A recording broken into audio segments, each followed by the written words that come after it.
To support this podcast, go to positivesarcasm.com/donate. Any amount is appreciated. Once again, positivesarcasm.com/donate. Thank you and enjoy the program. This episode of the podcast is brought to you by PB and Joey. Simple, honest, and delicious. Go to pbandjoey.com for more information. $35 or more gets you free shipping. That's pbandjoey.com for more information. pbandjoey.com.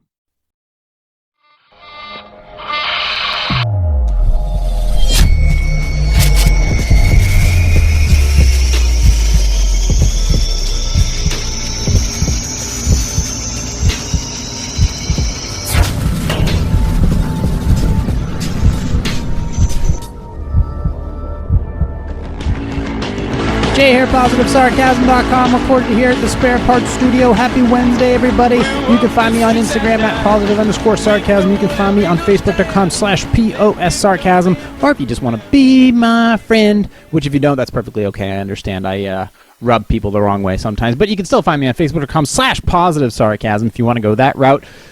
TikTok, at Positive Sarcasm. Not getting involved with the politics of it, just if you're on there, that's where I am. You can find me, you can follow me, you can comment questions, concerns, comments, Positive Sarcasm at Outlook.com, and of course YouTube, Positive Sarcasm and Positive Sarcasm Podcast. I'm keeping my energy a little low today. I want to save all my energy and my immunities up for a weekend that I'm shooting this wedding. A wedding that I'm shooting this weekend. So I want to make sure that I am properly healthy and ready and have all of my accoutrements of my brain and my body ready for me so that, because when I shoot an event, I go hard in the paint. Like I get up early, I don't stop till the job's done, I'm carrying weight in a backpack, I have to have all of my mental things ready for me. It's just one of those things like when you're in a zone. Like when you're sitting at a poker table and you're just in that rhythm. That's how I am. So getting ready for that, I don't want to have to do anything stupid. You won't see me partying the night before or eating a massive amount of shitty food during that week.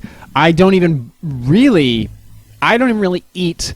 I know that normally like events or stuff like that, there's food at those events. I generally don't partake until I know that I'm at the tail end of actually shooting. Because if you're too busy eating or drinking or hanging out with friends or making conversation during the event, you're missing out on potentially golden pictures or video, or you're just golden moments, Kodak moments, candid moments that could really make or break the video that you're trying to shoot.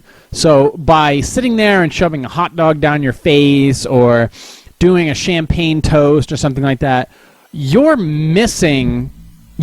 almost always missing key moments or key angles of that moment because you decided to be selfish and partake in the moment, whereas you are paid or contracted at least to be there for a different reason. Doesn't matter whether it's friends, family, profit or nonprofit organizations, you're there to shoot the event. You should be focused way less on eating and drinking and partaking in the social part of it, and you should be focused on being behind the camera looking for those angles. Okay? So that's my advice to anybody who's getting started in this business. Don't worry about the food. Bring your own food. Bring your own meals ready to eat, such as anything that's energy related. Don't fill up on granola bars and shit like that. Try a little bit of trail mix, some beef jerky, maybe some banana chips. Definitely bring some energy drinks like powdered thingies that you can pour in some ice and crack at that. You want to be ready at all times because, especially with me, because I have 5 or 6 cameras that I'm usually dragging along with me, other devices that are, all kinds of stuff. I have tripods and gimbal stabilizers that weighs as much as a shotgun, small shotgun. Let's not get carried away, and just other things in general. So my advice to you is have your own food. Don't partake into the event until you're at the tail end of. You make sure that you have all your angles shot first, and then maybe, just maybe, have a little something to reward yourself. But for me, the reward is finishing it and finishing the video or the work and showing it to the clients. That's kind of my reward, knowing that I did a really good job and I have the potential this weekend to do something groundbreaking, or at least as far as my work is concerned. So I'm focusing on that. Anyways, you can find me on all social media. You can find me on my website, Positive Sarcasm. And let's see, what else here? So, some of you may or may not know that I am definitely on the move, per se. Like, the spare parts studio is moving. The question is, how soon? Well, it could be as late as next August, or it could be as early as this November. So right now, because I'm thinking to myself, obviously, I don't want to jump the gun right now with the market and the economy and the real estate market and just anything in general. Things can change at all times. So you want to make sure that whatever you do, doesn't matter what your job is or what your small business or large business is or what kind of money you have coming in, you want to make sure that you're not jumping the gun on something where potentially, like, now you have all this debt and these financial responsibilities, and now you can't afford, because anytime you move and you try to go for your dreams, and for me, living by the ocean is a dream. Living in an oceanside community is a dream, one that's about to come true. You obviously want to maybe take your time and make sure that you're doing your research and your homework. So maybe doing it right now is not a good idea. Like right now, like, okay, let's do it, pull credit, sign the check, on you go, we're out of here. But at the same time, my other thought is, well, sometimes opportunity doesn't come at an opportune time. So if something were to come along and this studio had to move within the next 60 to 90 days, well, then it has to move within the next 60 to 90 days. It's not the first time that it's happened, and it won't be, hopefully, well, it won't necessarily be the last. I don't know if it'll be the last time. I mean, unless this requires an office space. Good movie, by the way. You should check it out. The focus then is to, if something were to come up and this place had to move, it just would. But the idea is, if it were, I wouldn't want to drag ass this time. Because right now, with everything that is going on, I mean, obviously, I want to avoid any potential nightmare scenarios that would put me in a tough position. Because, I mean, I see what's happening with some people being put in compromising positions, or maybe over time putting themselves in compromising positions on purpose, or just over time their mental stability to make smart decisions breaks down. So right now people are split. Right now people are emotional. And right now your focus, at least as an individual or as the head of a family or whatever, you want to be making sound decisions, and you have to be in a sound environment in order to make sound decisions. So right now, if it required my situation to move to the seacoast within the next 2 months, I would do it. If it panned out and the stars aligned, yeah, I would get out of here right then and there, and I wouldn't hesitate. I wouldn't wait another 6 to 8 months. We would just pack up and bolt. And there's no settling this time. You go and you get what you want, and that's it. No more compromise. You know, I've worked too hard and slept not enough to only compromise at this point. So whatever I decide to do, whatever I decide to purchase, whatever I decide to be a part of and contribute to, it's strictly my decision, and leaving this area, which, I mean, I'm not really leaving. It's like 25 minutes away. But, you know, the seacoast is only 20 minutes, 30 minutes away. But it's a significant difference in environment. And this time I would be leaving on my terms. I wouldn't be fleeing like this is New York or Seattle or LA. I would be leaving on my own terms, making decisions for my own benefit and not taking a loss in the situation. And making sure that if I was to move the studio, it would be to a better environment, a better room for it, so I can spread things out. Not spread things out, but have a more suitable setup. Like right now, the setup is great because I have a guest chair, I have 2 microphones, I've got the computers all here set up, I got the casting couch, which is out of screen, and I can move. What's cool is I can move the camera to any angle that I want. I can move the camera to any angle that I want, so that I can capture one person, 2 people, or the entire room if I need to. The only difference that I would want to do is, instead of having 2 microphones, I would want to consider having 3 or 4. That would require an additional mixer being plugged into this mixer here, so that 2 mics are going into 1 stereo set. or one stereo plug-in. I would have to test it out in theory, and it would require a little bit extra financially. Not much, but it would have to be set up properly. So I'd have to make sure that when I set up the new studio that was a possibility, and it wasn't like finagling this or moving around that, and things didn't look out of place. But I had to remember at the same time, like, this is the spare parts studio. There's spare parts in here, per se. And when I say by spare parts, I mean furniture that either didn't cost me much, or didn't cost me anything. There's cheap furniture in here, don't get me wrong, that I maybe either found on the side of the road, or I bought for very cheap and repurposed or repainted or moved from one room to another. Obviously, I did not buy these these pieces of furniture firsthand, but they're super comfy and they really do add to the theme of the whole studio. But if I was to redesign it, what would I do? Well, the way I have it set up right now is it's super comfy. People can come in, sit down, and chill out and relax. It's not overproduced. It's not uncomfortable to be in here at all. Okay, it's super comfy. It's temperature controlled. There's windows that close during the podcast. They're left open to keep the temperature proper. There's also a fan up top, and of course there's AC. So the whole place is this is not a sweatshop room by any means. We're not making sweaters in here. So, but also there is a charm to not having everything look too modern. Not making it look like the original set to the Rubin Report. But the idea that if you can come in and sit down and relax, like this is some type of small living room, is kind of the thing I'm going for. Like a comic book type of living room with some stuff that you would find if you were like in a 14-year-old's, bedroom. There's a poster of the new Toyota Supra. There's all my new coffee wrappers that are up. There's a couple. There's a parking sign that I stole. There's a bunch of other things that I liked and collected. Some stuff from my youth.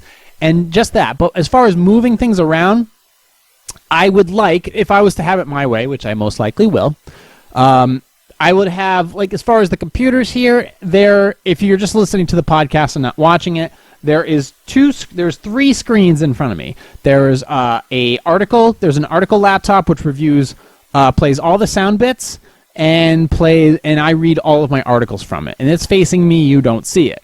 There is a recording podcast. There is a recording monitor, which the laptop is right behind me, and it records the entire podcast and edits the entire podcast. You see the screens, though. You actually can see the screens. They're faced towards the camera, maybe just sort of as a set piece. However, in the way the new studio will probably be set up, I would prefer that the way the computers are set up, I would have these computers set up more along the lines of like a table where when I sit down, I can have everything facing me and everything will be a little more accessible to my left and to my right. So that, it's a little more, it's a little easier to reach everything because everything I do, once I finish recording the podcast, everything I do is to my right. All the clicking and deleting and editing is done to my right, where I would prefer to have even the video portion, the audio portion, and the Squarespace, because I do the audio editing when I upload it to Squarespace. I'm going a little technical now. I do all that on the PS Celeron computer, which is a computer that is outdated for most heavy stuff. Like I can't do any video editing or whatnot, but it will do audio editing. It will do online Squarespace work. And it's a very decent computer for the fact that it cost me nothing to really put back together. But I would want this stuff set up where I'm a little more like a DJ and I have stuff to my left and stuff to my right.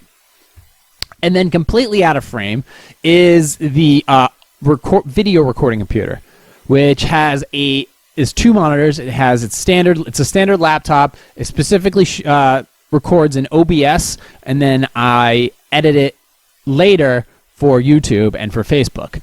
However, I would prefer, and it has a 32-inch TV attached to it as well. It's basically just a viewing monitor, so I know what's going on in case like I'm kicking something I shouldn't be, or if I got a booger hanging. It happens. But I would rather that would be closer to me. So the question is, how would I design that in such a way where it wouldn't be obtrusive to the viewer, and to the guest, and to anybody sipping coffee in the spare parts, in the casting couch. So how do I have it set up? This is also a staging area this room is also a staging area for all of my gear when I go out onto location. My drone's charging the batteries, my camera's charging the batteries, testing out all the video and audio equipment in this room is done here. So I have to make sure that the shelving is properly, set up, so that things aren't clumped together. But that's one thing I would prefer to do.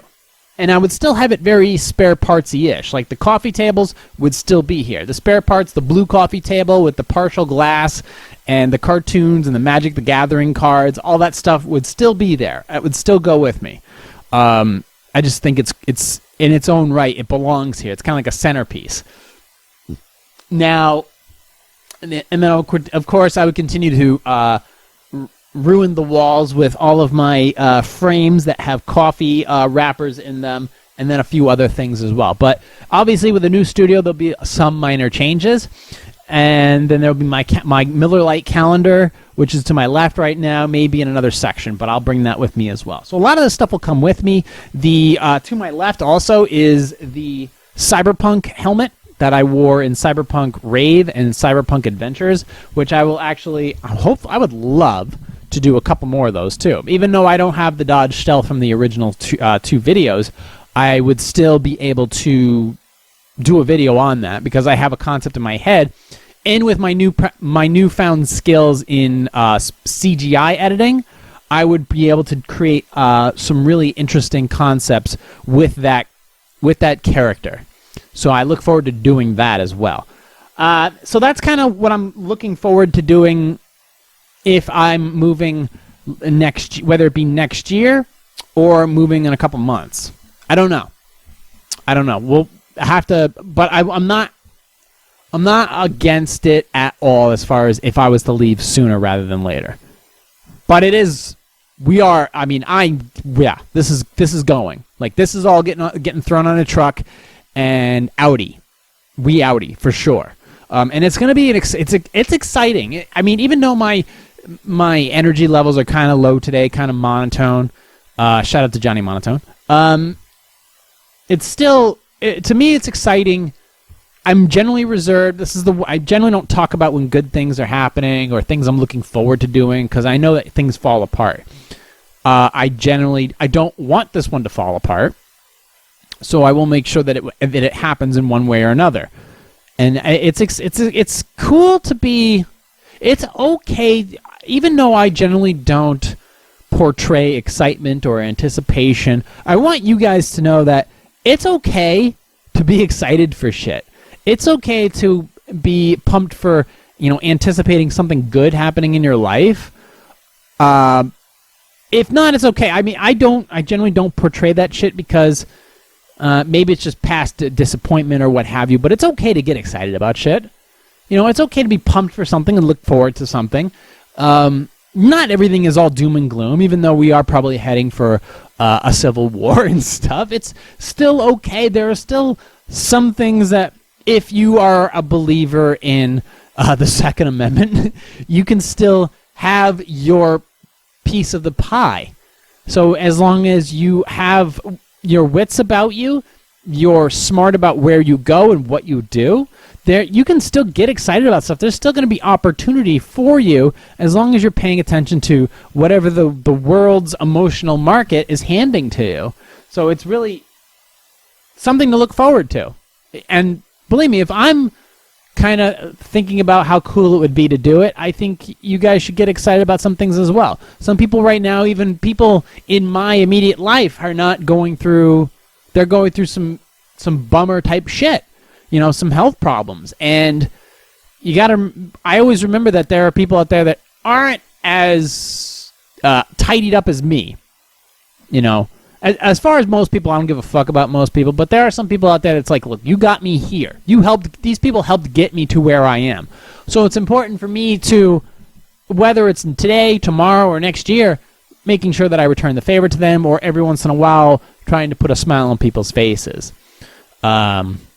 So I just kind of want to throw that out there, just like an opening monologue, opening diatribe or whatever. Just thoughts in my head as far as the studio itself, moving in general, and just if I was to redesign the studio. Like, if you have your own little space, what would it look like? If you had a garage that you worked on cars, what would it look like? If you had a lab where you looked at food, you tried out new recipes, what would it look like?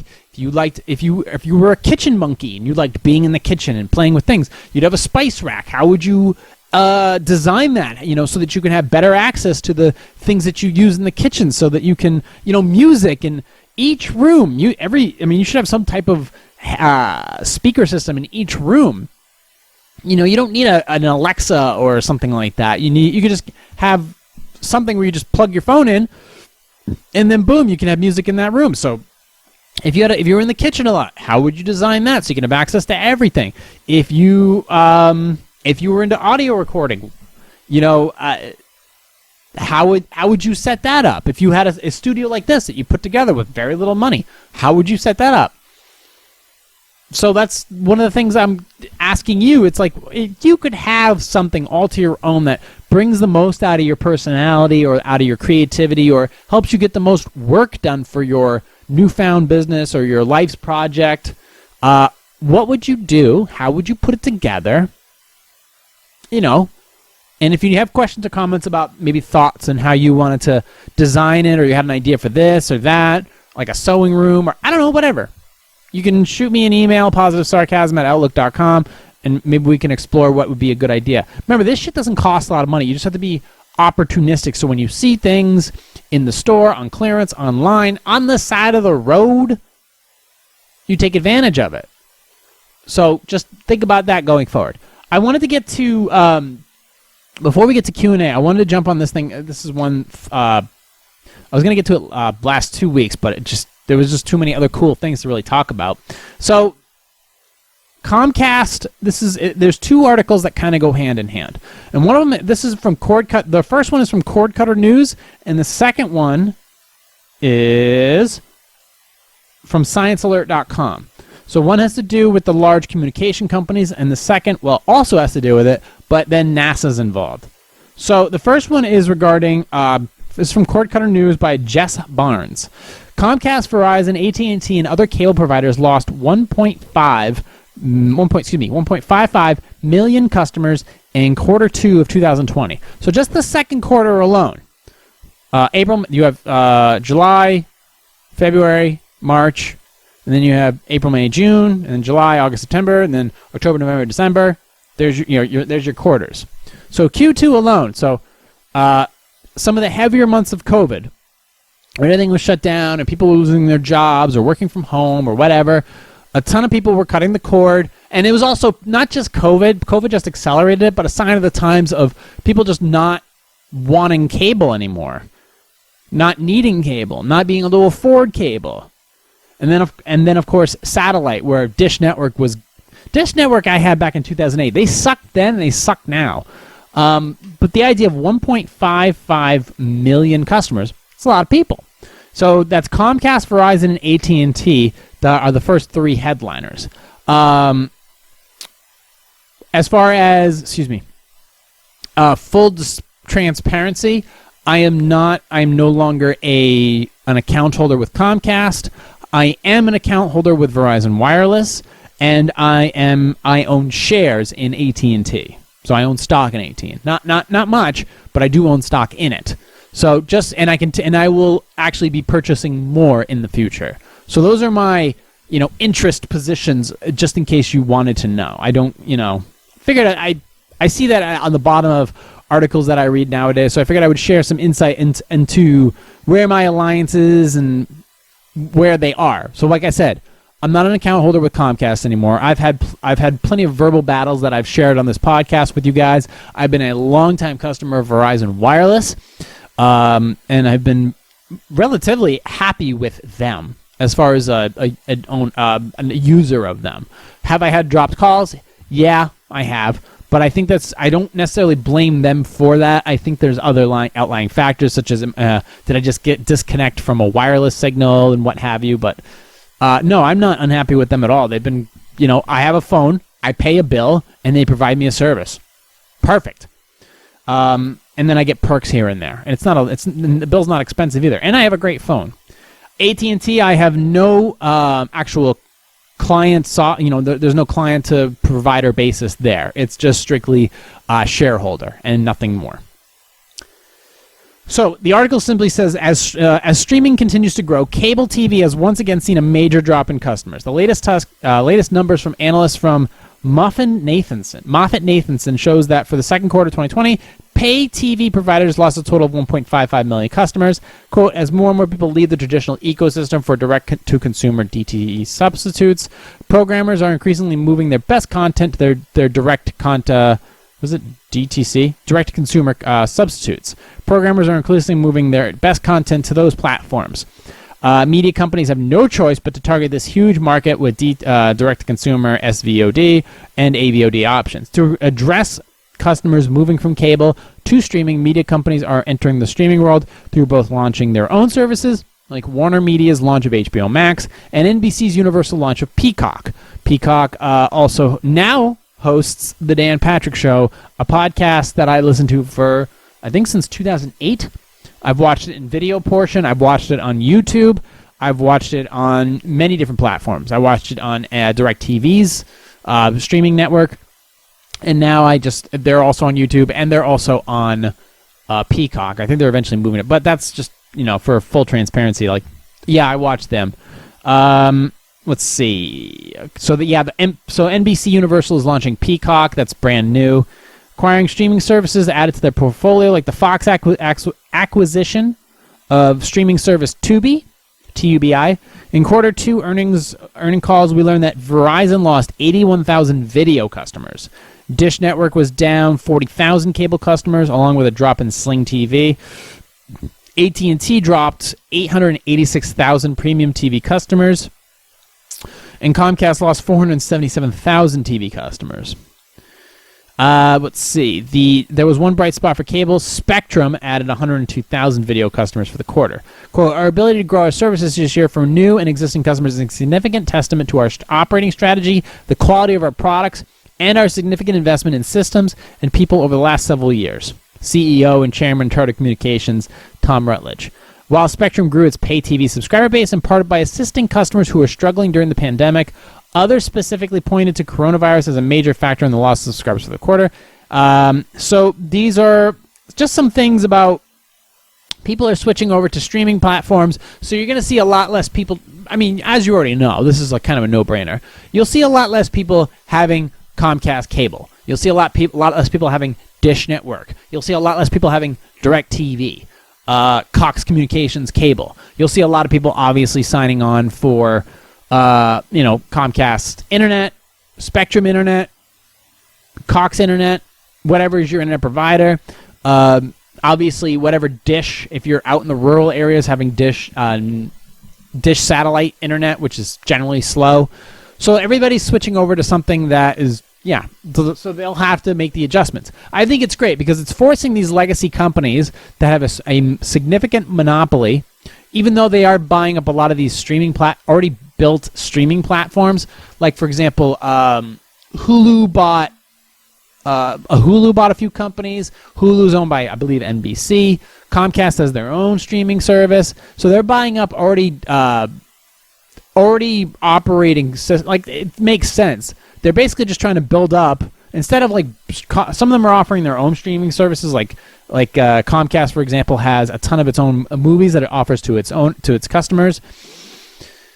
But you can also, through, for example, Amazon Prime, you can purchase an HBO subscription. You can purchase a Showtime subscription. But the idea that you're still hooked to cable for the most part.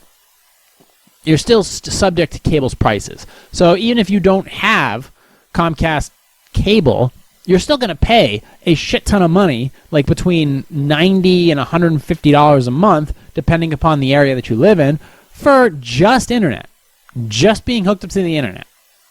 And the only way you can really mitigate those prices is by if there is a competitor in the area, which there most likely isn't, and if you get rid of the rental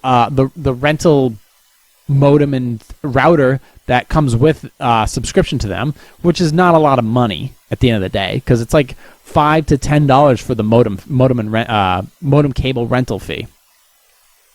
But however, it is money money back in your pocket if you go out and you just go on like Amazon or you go on eBay and you go and make those additional purchases on your own, and it's not expensive, and it is very smart and very simple to hook them up for yourself. However, there is another competitor on the horizon, and that is Tesla. Not Tesla so much, but Elon Musk in general, because he has his Starlink system, which is coming online basically as we speak.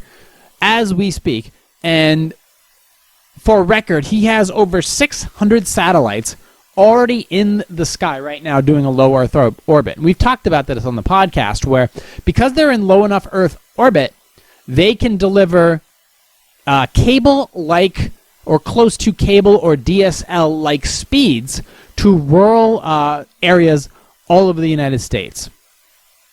So those people that were relying on slow internet speeds or having to be stuck with cable, slow internet cable or slow dial-up, they now have the option of Starlink. Now, will that be available for people who live in more suburban areas or more city-like areas? I would most assume that Elon Musk and his crew would love to have our money and our business, because all he's trying to do is generate money and generate money so that he can get to Mars. That's his goal. It's just whatever he's doing, whether he's doing a 5-for-1 split with his Tesla stock or his company, Tesla or the Boring Company, wherever that money, however he can make money, it's all about getting to Mars for him. And in building the Starlink system. And he is doing it. He is doing it with obviously he doesn't have to rent out his equipment. He has the what do you call it? The convenience, I guess you would say, of having SpaceX. So he's got the ships to get the satellites in the air. And they're both his companies, they're his satellites, so it's much cheaper for him in-house to do it all. He doesn't have to rely on NASA. Now, there are some issues, and obviously the main issue for AT&T and Comcast and Cox and Charter is that if Starlink is effective, obviously if they start offering internet to us cable junkies, we can start making the switch to satellite and start utilizing satellite and ditching cable altogether. Now, if Elon Musk flipped the switch tomorrow and said, you can now go ahead and get satellite internet from us, and the speeds will be very little different, the difference in speed will be very little, so you can do high-speed gaming. The ping time, so basically the time it takes for the signal from your home to reach the satellite and for it to come back will be almost nearly the same as if you were using cable internet or high-speed Fios internet or fiber optic internet. If that's the case, and a lot of people can still game, they can still work from home through a VPN or do whatever they need to do. As long as they can do whatever they need to do from the comfort of their own home using Starlink instead of Comcast, they will do it. As long as the price is right or the price is the same, they'll simply do it just on merit and be like, well, fuck Comcast, we'll go to Starlink. If that is an option or a similar company is offering a similar option, they'll do it. Like I said, the reason they can do it, that Starlink can do it, is because the satellites are low enough in orbit that they can provide that type of speed. The problem beforehand was that the satellites were too high in orbit, so the response time was too long, therefore the speeds were too slow. It's called lag. It's called ping time. And they were far too slow, and response time was far too long to get the mainstream user on board. However, there is a problem.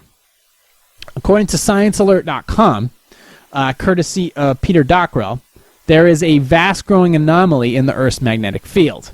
And this has specifically to do with in my theory, has to do with Starlink. So NASA is tracking a vast growing anomaly in the Earth's magnetic field. It's actively monitoring it as we speak. As of last week, they announced it. It's a giant region of lower magnetic intensity in the skies above the planet, stretching between South America and Southwest Africa. We'll get to why this may or may not be an issue in a minute. The vast developing phenomenon called the South Atlantic Anomaly has intrigued and concerned scientists for years, and perhaps none more so than NASA researchers. The space agency satellites and spacecraft are particularly vulnerable to the weakened magnetic field strength within the anomaly and resulting exposure to charged particles from the sun. So, the South Atlantic Anomaly, likened by NASA to a dent in Earth's magnetic field, or a kind of pothole in space, generally doesn't affect life on Earth. So there's no issue to people, at least not in a life or death capacity.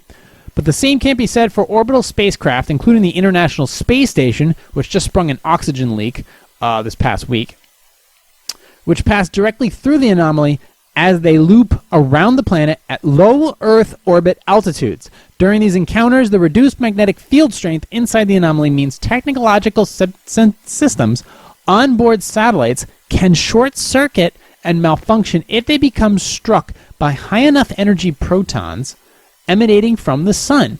These random hits may usually only produce low-level glitches, but they do carry the risk of causing significant data loss or even permanent damage to key components. Threats obliging satellites operators to routinely shut down spacecraft systems before spacecraft enter the anomaly zone. Mitigating those hazards in space is one reason NASA is tracking the anomaly. Another is the mystery of the anomaly represents a great opportunity to investigate a complex and difficult to understand phenomenon. And NASA's broad resources and research groups are uniquely well appointed to study the occurrence. I'm going to finish this article, then I'll finish up with my theory of what could happen when it comes to cable internet and things like that. Quote, the magnetic field is actually a superposition of fields from many current sources. The primary source is considered to be a swirling ocean of molten iron inside the Earth's outer core, thousands of kilometers below the ground. The movement of the mass generates electrical currents that creates Earth's magnetic field, but not necessarily uniformly, it seems. A huge reservoir of dense rock called the African Large Low Shear Velocity Province, located about 2,900 kilometers below, so that's about 1,800 miles, below the African continent, disturbs the field's generation, resulting in the dramatic weakening effect, which is aided by the tilt of the planet's magnetic axis, which moves certain degrees back and forth every year. The observed SAA, the anomaly, can also be interpreted as a consequence of weakening dominance of the dipole field in the region. More specifically, localized field with reverse polarity grows strongly in the SAA region, thus making the field intensity very weak, weaker than that of the surrounding regions. That's some heavy tech talk, but we'll push through it. While there's much scientists still don't fully understand about the anomaly and its implications, new insights are continually shedding light on this strange phenomenon. For example, led by NASA heliophysicist Ashley Greeley, shout out to Ashley Greeley, 2016 revealed the SAA is drifting slowly into the northwesterly direction, i.e., us. Right? Us? Northwest? Yeah, that's us. It's just not moving, however. Even more remarkably, the phenomenon seems to be in the process of splitting into two, with researchers this year discovering that the SAA appears to be dividing into two distinct cells, each representing the separate center of minimum magnetic intensity within the greater anomaly.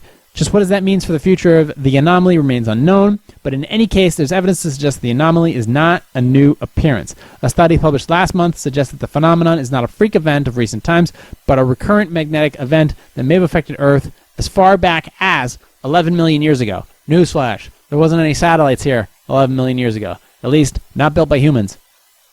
If so, that could signal the South Atlantic anomaly is not a trigger or a precursor to the entire planet's magnetic field flipping, which sometimes actually happens, if not for hundreds of thousands of years at a time. Obviously, huge questions remain.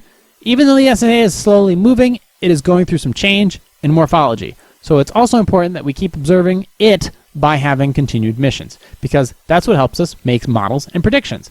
Here's the problem. Not so much for the International Space Station, even though there's people on that, so shout out to them.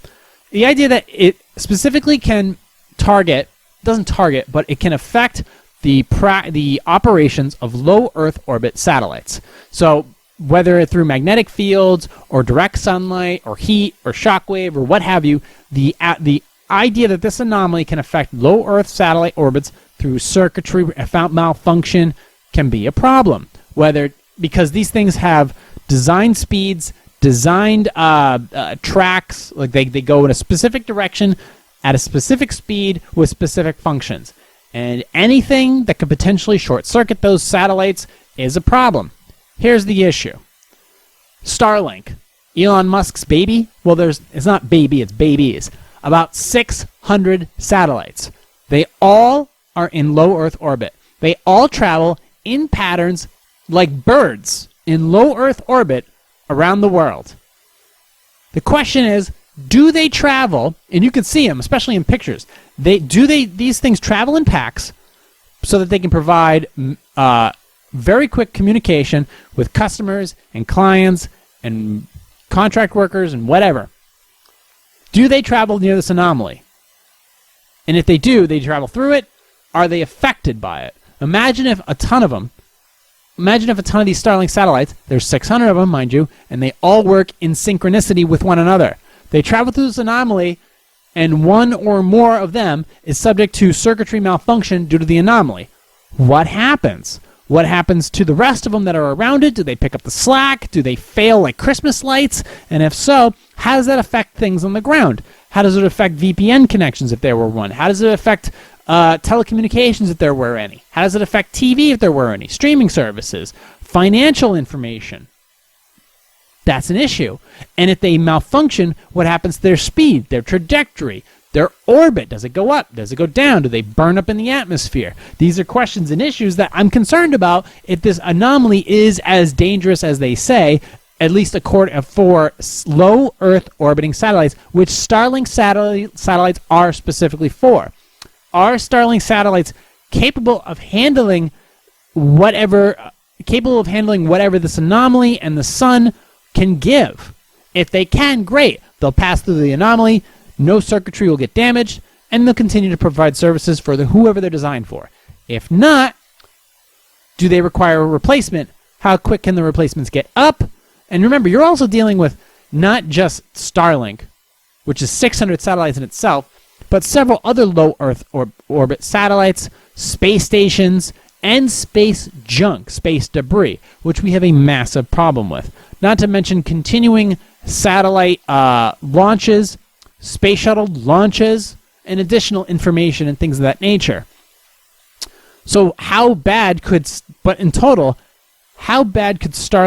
operational activity be affected by this anomaly that seems to be heading closer to the United States, where most assuredly the Starlink operations are operating from?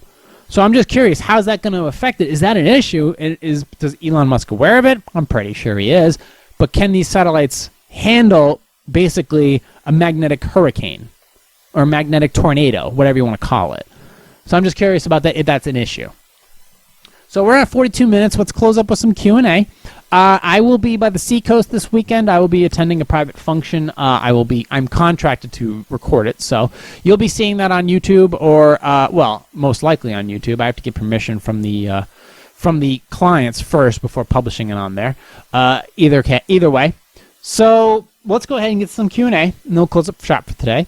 You can find me. You can also, if you want to support this podcast and support the entire PS universe, you can go to positivesarcasm.com/donate, or you can just go to positivesarcasm.com, click on the contact button. There's also a Robinhood and a Cash App link there too. You can utilize those for your own well-being, and you'll be supporting this cause as well. You'll be supporting my life project. I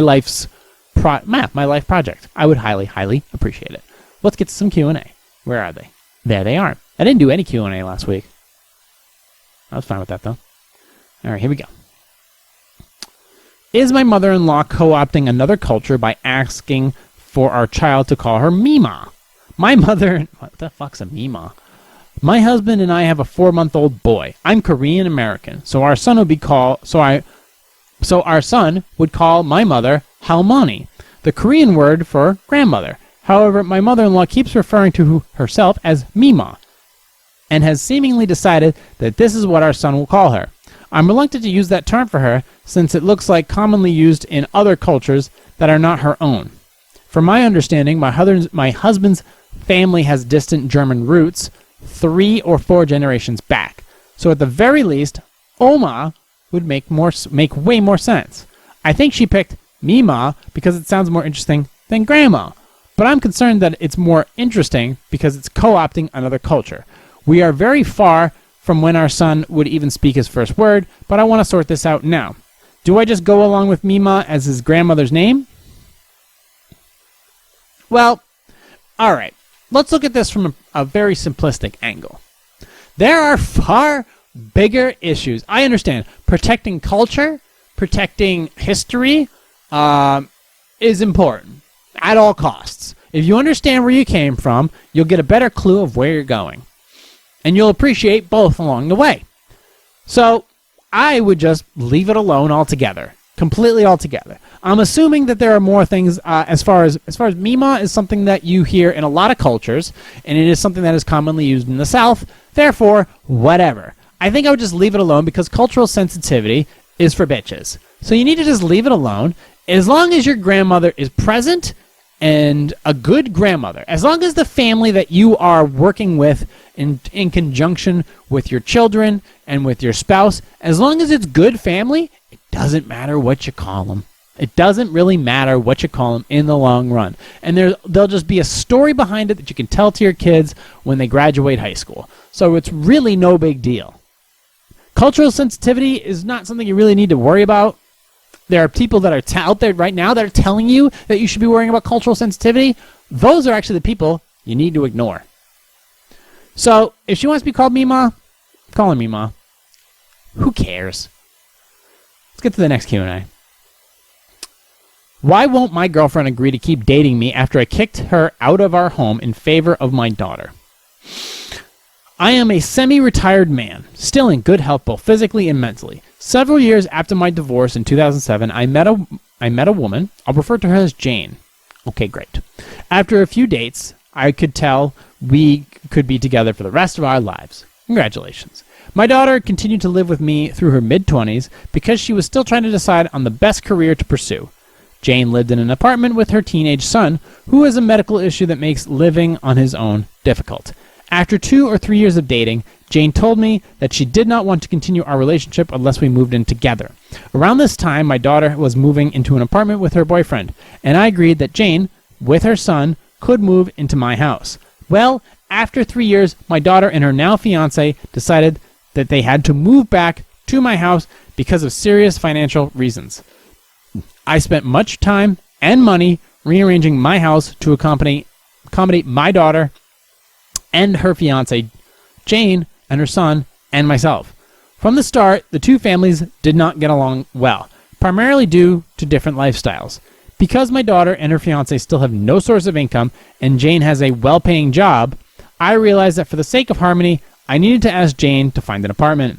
Jane found an apartment within 2 weeks for her and her son, but she says she does not want to hear from me ever again, despite the fact that we both really love each other.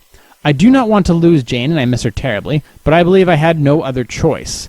I have told her of many older couples who, for various reasons, children, finances, personal habits, chose not to live together, but near enough to still have a vibrant relationship. Jane wants none of this living apart together, which has been the subject of many articles. Am I being unreasonable to expect Jane to see the benefits of our relationship despite not being able to live together with me for the next year or two? Well, for the next year or two is, first of all, a year or two can ruin a relationship. Hell, a month to 6 months can ruin, apart per se, can ruin a relationship. Shit, there are guys that get deployed, and the next thing you know, they get a fucking Dear John letter.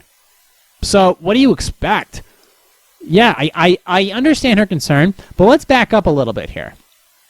Okay, you said that her now, okay, your daughter and her now fiance, okay, had to move back to your house. So you made time and made money, financial accommodations for them to stay there.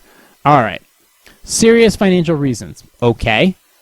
Now, Jane, let's see. The two families did not get along, primarily due to different lifestyles. Now, because my daughter and her fiance still have no source of income, and Jane has a well-paying job. Okay. I understand that that your daughter is your daughter. That's blood. I get that. But here's the thing is, your daughter and her fiance have no source of income. So if they have no source of income, what gives them any say? I understand that if they have a roof over their head and food on the table and a bed for them to sleep in, what's this whole lifestyle thing? I did talk about a month ago about parents accommodating their kids until the age of 22 and 23, until they invest enough in the stock market where they really don't have to go out and get bullshit jobs to, compensate for their bloated fucking college debt. But this is different. They have no income. So what makes you think that they have any say with what goes on in the house? If they're living there for free, basically, because they have no source of income, they don't get any say. They live there, they clean there, and Jane has a well-paying job and has to take care of her son who requires, help. So I don't know what the difference in lifestyles is, but let's face it, Jane has a job, and your daughter and her freeloading fucking fiance don't. So if you want them to stay there, great. But they don't get a say. Unless you are contributing to the rent, you don't have say. You live there because your father was gracious enough to bring you back into the home for another year or two while you, quote, got your shit together. But it's up to you, Jane. It's up to you, daughter, and your fiance to make sure that Jane is felt to be welcome, as well as her son, whatever his fucking issue is. So, as far as Jane goes, I'm cool with Jane. If Jane emotionally cannot handle being away from you, maybe it's a good thing, maybe it's a bad thing. But it ultimately is Jane's decision. If she doesn't want to be with you anymore because you essentially kicked her out, then guess what? That's on you, bro. You basically took in 2 stowaways, even though they're blood, they're still stowaways. They don't offer anything to the rent, and Jane did. And you said because of differing lifestyles? That's biting the hand that feeds you. That's beggars can't be choosers. We don't go by that rule. So I don't agree with the fact that, yeah, I get it. Are you being unreasonable? That's not the question. Is Jane being unreasonable? And no, I completely understand where Jane's coming from. So, quite frankly, you shouldn't have kicked Jane out. If you still want to get that ass, well, you shouldn't have thrown her out, dude. And you're paying the price for it right now. You made a mistake. A common one, but you still made that common mistake. Let's keep the party going. Okay. Should I tell my neighbors I'm upset that they cut down the only tree in my backyard without permission? I moved into this neighborhood in my city in early May. I rent my house. My neighbor has lived in the neighborhood with their family for years and kind of act like they rule the area. Oh, I've seen this example before. For example, they place orange parking cones along a specific curb so no one will take their parking spot. Okay. Certain neighborhoods, you kind of have to do that because people will just park there because they're assholes. My neighbors have also lit fireworks in the basketball court less than 100 feet away from my house, which is A, against the rules of the city we live in, and B, dumb and dangerous. Happens in my neighborhood too. Yes, it's fucking annoying. They also regularly pull the cap off the fire hydrant 10 feet away from my door so their kids and grandkids, nieces and nephews can play in the water, which I should note floods the streets and makes it impassable for cars. That's really fucking annoying. Your neighbors are annoying. You should sell your house and just move. That would solve all your problems. I don't know why you rented there, but you should just leave. If you work from home, good. Work from a different home. Lastly, they like to host parties and invite a lot of raucous friends and relatives. They'll be pretty noisy, but I've been patient and have not gotten too annoyed with them, even on Saturday when they woke up at 6 a.m., began blasting the Black Eyed Peas in their backyard. Oh, I see where this is going. Don't make it racial. They had another party last night. I've gotten used to their noise that I tuned them out. At some point, a guy in their yard took a chainsaw and cut down the only tree in my backyard. It was beautiful and healthy. Tons of big, graceful green leaves that formed a single canopy. This motherfucker's white, by the way.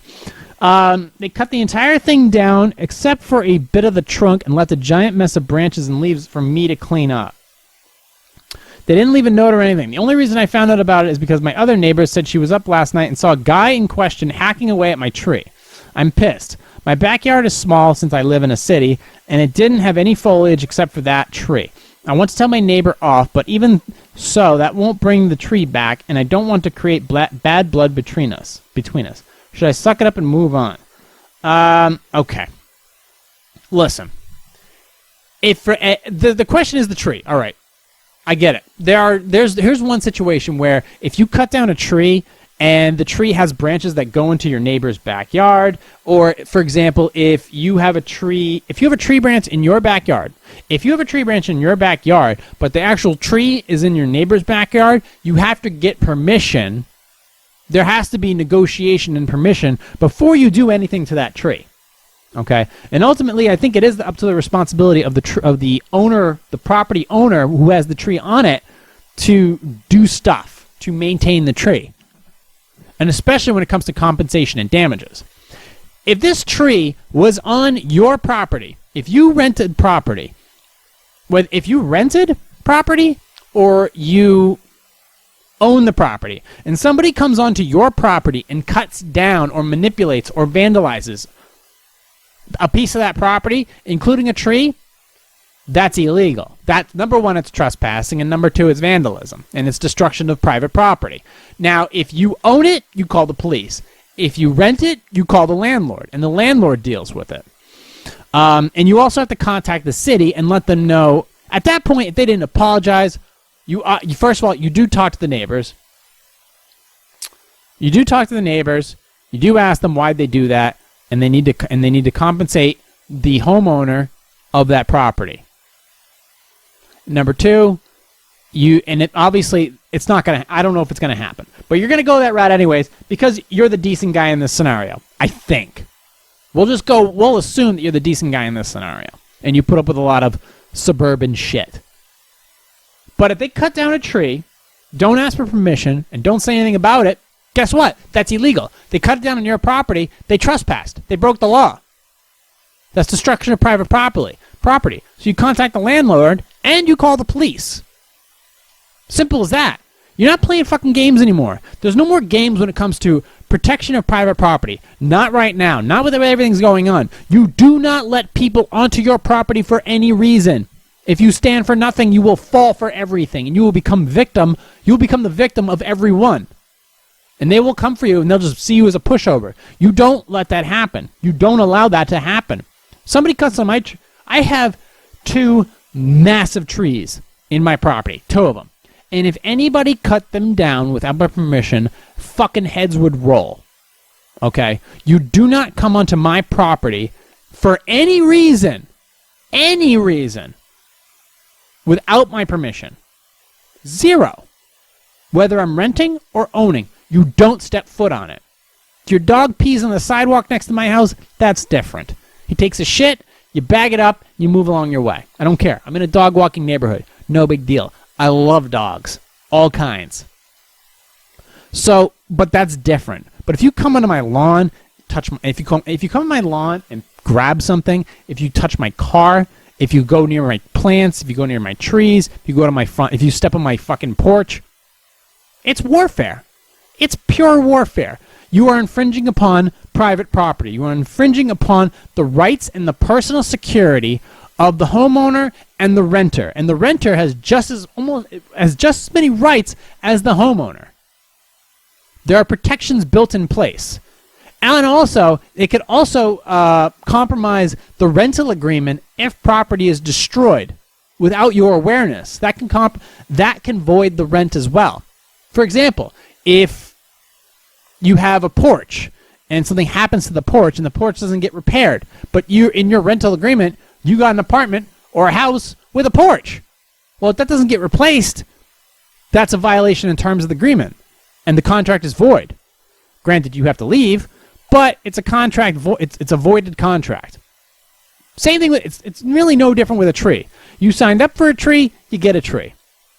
And the fact that they would just come over there and cut the tree down. Who the fuck comes over to your property and cuts the tree down? What kind of psychopath are you? So, yeah, dude, I get where you're coming from, and I don't agree with what they did. And yes, you need to contact the landlord, and you need to call the police. And you need to let the landlord know that you're doing exactly that once you get off the phone with them. So, we are at 59 minutes. I'm going to go ahead and close up shop for today. If you guys have any questions or concerns or comments or hate mail, that's fine too. I'll read them on the podcast. Send me them. PositiveSarcasm@outlook.com. You can also contact me through my website too. You can just go to positivesarcasm.com, click on the contact button, and you can format an entire email right there. It's all easy to do. If you have questions about posing music or anything like that, congratulations to all the competitors who are finally getting back on stage. Posing music, you can go to positivesarcasm.com/posing music. There's some samples there, custom ones that I did on my spare time. And any new ones that you request, whatever, just email me. I'm more than happy to entertain them. But until then, you can find me on iTunes, Stitcher, Spotify, iHeartRadio, TuneIn, Podcast Addicts, CastBox, Podbay, any iHeartRadio, anywhere where podcasts are available, including my own website. You can go ahead and download them from positivesarcasm.com. It's free, but feel free to support this website. It is mostly appreciated. Mostly? Completely appreciated. Until then, I'd like to thank you guys for listening, watching, subscribing. You can also find this podcast on YouTube, Positive Sarcasm Podcast. But until then, thank you for listening, watching, and subscribing. I will talk to you all next week. Recorded here from the Spare Parts Studio, this has been a Positive Sarcasm presentation.